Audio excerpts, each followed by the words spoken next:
Assalamualaikum warahmatullahi wabarakatuh. Selamat pagi teman-teman. Nama saya Endah Puspitasari, NIM 2320002. Di sini saya akan menjelaskan tentang materi pembelajaran bahasa Indonesia, yaitu judul cerita pendek atau biasa disebut cerpen. Sudah tahukah kamu apa itu cerita pendek atau cerpen?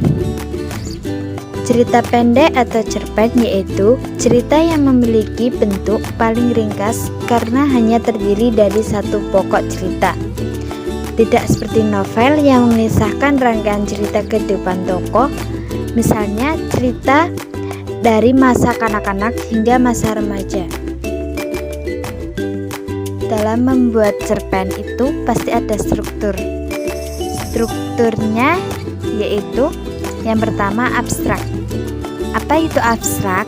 Abstrak merupakan pemaparan gambaran awal dari cerita yang dikisahkan. Yang kedua, orientasi. Pada orientasi, cerpen biasanya menjelaskan tentang latar cerita seperti waktu, suasana, tempat, atau lokasi yang digunakan dalam penggambaran cerita cerpen. Yang ketiga, komplikasi. Apa itu komplikasi? Komplikasi menjelaskan tentang struktur yang berkaitan dengan pemaparan awal suatu masalah yang dihadapi oleh tokoh. Yang keempat, evaluasi. Bagian evaluasi ini terjadi konflik masalah yang semakin memuncak. Yang kelima, resolusi. Resolusi merupakan bagian akhir permasalahan yang terjadi pada cerpen. Yang keenam, koda.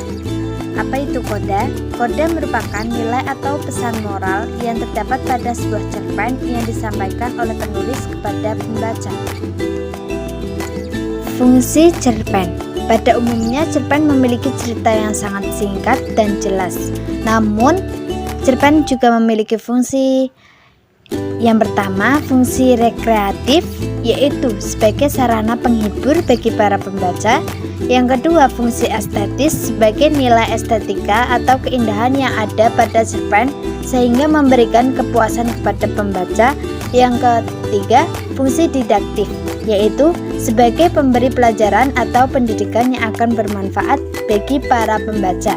Yang keempat, fungsi moralitas, yaitu sebagai nilai moral berdasarkan isi cerita untuk mengetahui baik buruk yang disampaikan penulis kepada para pembaca.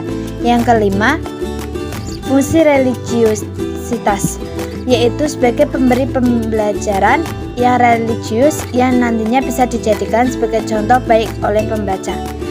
Sebuah cerpen juga memiliki ciri-ciri tertentu yang khas, di mana ciri-ciri ini nantinya akan digunakan sebagai pembeda dari karya sastra lain. Yang pertama, pada umumnya cerpen bersifat fiktif atau berupa karangan dari penulis. Yang kedua, cerpen memiliki susunan kata yang tidak lebih dari 10.000 kata. Yang ketiga, saat membaca cerpen biasanya selesai dengan sekali duduk. Yang keempat, cerpen memiliki bentuk cerita yang sangat singkat. Yang kelima, cerpen memiliki diksi atau pilihan kata yang tidak rumit sehingga mudah dipahami oleh pembaca. Yang keenam, cerpen hanya memiliki alur cerita tunggal atau satu jalan cerita saja. Yang ketujuh, kisah cerita pada cerpen biasanya berasal dari peristiwa dalam kehidupan sehari-hari. Karakter tokoh pada cerpen sangat sederhana.